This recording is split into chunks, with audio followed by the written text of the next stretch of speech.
नमस्कार। प्रस्तुत है आज का चिंतन। आज अधिकांश व्यक्तियों का जीवन उल्टी दिशा में चल रहा है। मनुष्य स्वकेंद्रित हो गया है। वह केवल अपने लाभ की बात ही सोचता है, अपनी इच्छाओं और कामनाओं की पूर्ति में लगा रहता है। स्वार्थ के आगे संयम तो स्वतः ही टूट जाता है। अमर्यादित आचरण से भी उसे संकोच नहीं होता। स्वयं के बाद वह अपने परिवार की बात सोचता है। पति पत्नी और बच्चों तक ही वह सीमित रह जाता है। आगे समाज व राष्ट्र के बारे में तो वह सोचता ही नहीं। होना तो यह चाहिए कि पहले राष्ट्र और समाज के कल्याण के कार्य करें और फिर अपने कुटुंब और परिवार के लिए। स्वयं का कल्याण तो स्वतः ही हो जाएगा। जब इस प्रकार की भावना मन में आएगी तो मनुष्य कभी भी दुखी नहीं होगा, चाहे कैसी भी समस्याएं उसके सामने क्यों ना आए। इस उल्टे मार्ग पर हम इसलिए चल पड़े हैं क्योंकि हमने पुरुषार्थ चतुष्टय के महामंत्र को भुला दिया है। पुरुषार्थ चतुष्टय का तात्पर्य है कि हमारा सारा पुरुषार्थ 4 बिंदुओं धर्म, अर्थ, काम और मोक्ष पर आधारित हो। विद्वान मनीषियों ने गहन चिंतन मनन के बाद हमारे कर्मों के लिए यह 4 आधार निश्चित किए थे और इनका क्रम भी उत्तम चरित्रवान, सुसंस्कारित और परिष्कृत व्यक्तियों से युक्त समाज का निर्माण करने के लिए धर्म, अर्थ, काम और मोक्ष की नसैनी हमें सौंपी थी। धर्म उसकी पहली सीढ़ी है, फिर अर्थ और काम, तब अंत में मोक्ष की प्राप्ति हो सकती है। आज हम धर्म को तिलांजलि देकर अर्थ व काम में लिप्त होकर मोक्ष की खोज में भटक रहे हैं। फिर चिरंतन सुख की प्राप्ति कैसे होगी? ऐसे में तो केवल अशांति और कुंठा ही हाथ लगेगी। धर्म कोई उपासना पद्धति नहीं है, यह तो एक विराट एवं विलक्षण जीवनचर्या है, जीवन जीने की कला है। ऋषि परंपरा द्वारा संचित अवतारों एवं महापुरुषों द्वारा संरक्षित धर्म का महावृक्ष सनातन काल से पल्लवित एवं संवर्धित होता चला आ रहा है। इसमें स्व का स्वार्थ नहीं है। इसकी छत्र छाया में समस्त विश्व जियो और जीने दो के सिद्धांत का पालन करते हुए सुख शांति पूर्वक जीवन यापन का आनंद भोगता है। देश विदेश में फैले अनेकानेक मतांतरों, उपासना पद्धतियों, कर्मकांडों के सह अस्तित्व के साथ अपने सांस्कृतिक व नैतिक मूल्यों में उत्तरोत्तर वृद्धि करना ही धर्म का मूल उद्देश्य है। इसी को हिंदुत्व भी कहते हैं। धर्म ही मानव के समस्त क्रियाकलापों को संचालित करके संपुष्ट समाज रचना को आलंबन प्रदान करता है। व्यक्ति, परिवार, समाज या राष्ट्र जब भी धर्म से परे हटकर अधर्म के कार्यों में लिप्त हो जाते हैं, वह अपने पैरों में कुल्हाड़ी मारने का कार्य ही करते हैं। धर्म का अर्थ है कर्तव्य। मनुष्य का मनुष्य के प्रति कर्तव्य, अन्य प्राणियों के प्रति कर्तव्य, पेड़ पौधों व पर्यावरण के प्रति कर्तव्य, समाज और राष्ट्र के प्रति कर्तव्य। पूरी निष्ठा व ईमानदारी से, निस्वार्थ भाव से अपने कर्तव्य का पालन करना ही सच्चा धर्म है। यही मानव धर्म है। हिंदू हो या मुसलमान, सिख हो या ईसाई, पारसी हो या यहूदी, यह तो सभी के लिए समान है। धर्म के बाद दूसरा स्थान अर्थ का है। अर्थ के बिना, धन के बिना संसार का कार्य चल ही नहीं सकता। जीवन की प्रगति का मूल आधार ही धन है।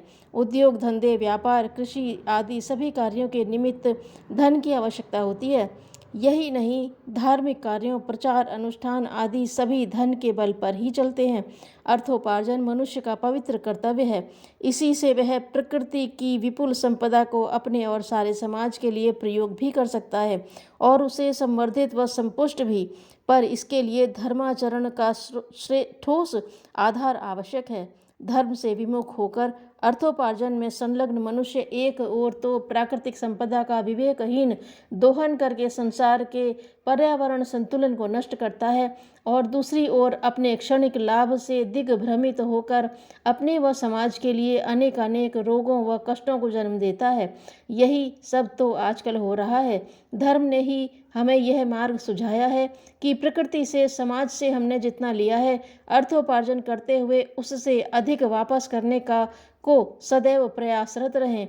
यही हमारी यज्ञ परंपरा भी इसी उत्कृष्ट भावना पर आधारित है। धर्म और अर्थ के बाद काम को तीसरा स्थान दिया गया है। काम को धर्म और अर्थ दोनों पर ही आश्रित होना चाहिए। काम तो जीवन की प्राण शक्ति है। यदि मनुष्य में कामना ही नहीं होगी, कुछ करने व पाने की लालसा नहीं होगी, तो वह मृत प्राय हो जाएगा। प्रगति का चक्र ही रुक जाएगा। काम इच्छा से प्रेरित होकर ही मनुष्य तरह तरह के आविष्कार करता है, भौतिक सुख के साधन तैयार करता है और इसी से बहुमुखी प्रगति के दर्शन होते हैं। परंतु हमारे धर्म ग्रंथों ने तेन त्यक्तेन भुंजी था का मंत्र भी तो हमें दिया है। त्याग भाव से भोग करो। संसार में जो कुछ भी है समाज के लिए है। धर्मानुसार विवेकपूर्ण चिंतन के आधार पर ही उसका उपभोग करो। पहले त्याग करो, अन्य सभी का ध्यान रखो, फिर स्वयं उपभोग करो। दूसरों को खिलाकर तब स्वयं खाओ। काम को अपनी इच्छाओं व लालसाओं को सबसे ऊपर समझकर उनके भार से समाज को जर्जर मत बनाओ, अन्यथा अंततो गत्वा यह तुम्हारे ही संहार का कारण बनेगा। मोक्ष का स्थान अंत में आता है। यह हमें तभी प्राप्त हो सकेगा जब हमारा अर्थ व काम दोनों ही धर्म से संचालित होंगे। तभी चारों ओर सुख शांति का साम्राज्य होगा। धर्मानुसार आचरण न करने पर हमें अर्थ सुख तो मिल सकता है, पर मन के कलुष व अशांति के अतिरेक में मोक्ष कहाँ मिलेगा। बाह्य दृष्टि से हम भले ही धन धान्य वैभव व संपन्नता से परिपूर्ण दिखाई दें, परंतु अनगढ़ असभ्य और असंस्कृत होने से हम आर्थिक दृष्टि से भी कहीं अधिक घाटे में रहते हैं। दरिद्रता वस्तुतः असभ्यता की प्रतिक्रिया मात्र ही है। आलसी, प्रमादी, दुर्गुणी, दुर्व्यसनी मनुष्य या तो उचित अर्थोपार्जन कर ही नहीं पाते और यदि कुछ अर्जित कर भी लेते हैं तो उसे नशेबाजी या अन्य फिजूल खर्चियों में नष्ट कर देते हैं। मन में हर समय अशांति व भय बना रहता है। ऐसे में मोक्ष की कल्पना रात्रि में सूरज की खोज के समान है। आज मनुष्य के मानसिक संताप तथा समाज में व्याप्त अनेकानेक बुराइयों आदि व्याधियों का मूल कारण यही है कि हमने पुरुषार्थ चतुष्टय की इस स्वर्ण नसैनी को खंडित कर दिया है, उसकी पवित्रता भंग कर दी है, धर्म के वास्तविक शाश्वत स्वरूप को तिलांजलि दे दी है। धर्म विमुख होने से हमारे समस्त क्रियाकलाप हमें पतन के गर्त में ही ले जा रहे हैं। स्वस्थ, संपुष्ट एवं समरस समाज की पुनर्स्थापना करने हेतु धर्म का ठोस आधार हमें अपनाना ही होगा। उसी से समाज का और हमारा स्वयं का भी कल्याण संभव होगा। युवाओं के महानायक स्वामी विवेकानंद जी का यही संदेश है, यही निर्देश है। पुरुषार्थ चतुष्टय की मूल भावना को समझकर ही हम अपनी बिगड़ी जीवनचर्या को उलटकर सही मार्ग पर ले जा सकते हैं। ध्यान एक व्यायाम है जिससे मन पर विचारों का नियंत्रण करना संभव होता है। धन्यवाद।